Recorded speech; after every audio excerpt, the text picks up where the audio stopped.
ఇక మీదట భవానీ ఎప్పటిలానే గుళ్ళోకి వస్తుంది, ఆ అమ్మోరు తల్లికి అభిషేకం చేస్తుంది.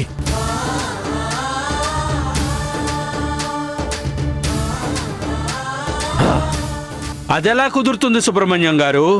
అనుకోకుండా పడ్డ వర్షానికి భవానీ తప్పు చెయ్యలేదు అనడం పద్ధతి కాదు.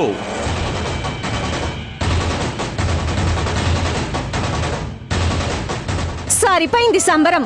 అయితే నేను కూడా రేపటి నుంచి ఈ ఊళ్ళో అందరి నగలు దొంగతనం చేసి వర్షం పడే టైంకి ఇక్కడికి వచ్చి నిలబడతా.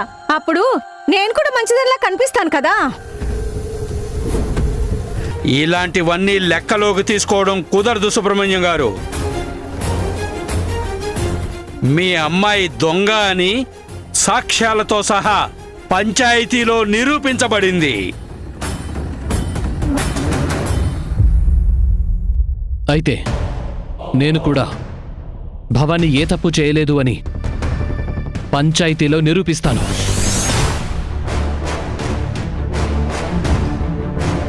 బాబు, ఇది మీకు సంబంధం లేని విషయం, మధ్యలో రాకండి. నాకెందుకు సంబంధం లేదు?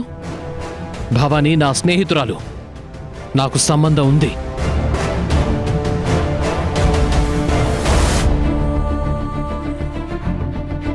పంచాయతీ అంటే ఆటలనుకుంటున్నారా? ఒక్కసారి ఆ అమ్మాయి దోషి అని తీర్పిచ్చాక మళ్ళీ ఆ అమ్మాయి తప్పు చేయలేదని చీటికి మాటికి మీరు పంచాయతీ పెట్టమంటే పెట్టడానికి మాకేం పని పాట లేదా? మీరు పంచాయతీలో ఇచ్చిన తీర్పు తప్పని అంటున్నాను. అందుకే మళ్ళీ పంచాయతీ పెట్టండి.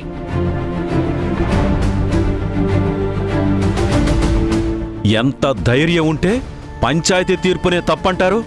తప్పుడు తీర్పిస్తే ఆ కోర్టునే ఎదిరిస్తా. ఇంకా మీరెంత? ఇంకో 3 రోజుల్లో భవానీ ఏ తప్పు చేయలేదని, పంచాయతీ ఇచ్చిన తీర్పు తప్పని సాక్ష్యాధారాలతో నేను నిరూపిస్తాను.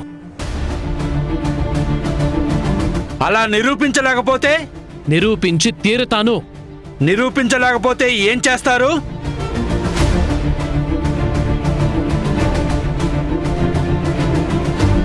అలా నిరూపించలేకపోతే పంచాయతీ నాకు ఏ శిక్ష వేసినా సంతోషంగా అనుభవిస్తా. సరే, ఒప్పుకుంటున్నాం. కానీ శిక్ష మీకు కాదు.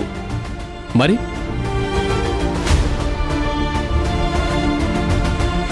సుబ్రహ్మణ్యం గారి కుటుంబానికి.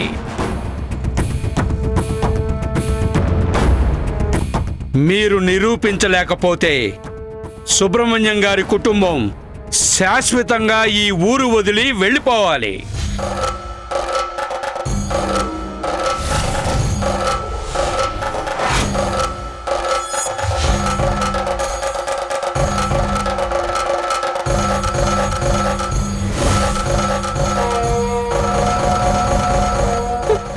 ఏమండి, ఏంటండి ఇది?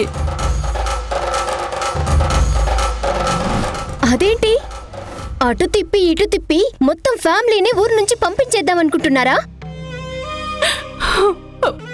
చెప్పు నాన్న, మనకిష్టం లేదని చెప్పు. నేను ఒప్పుకుంటున్నాను.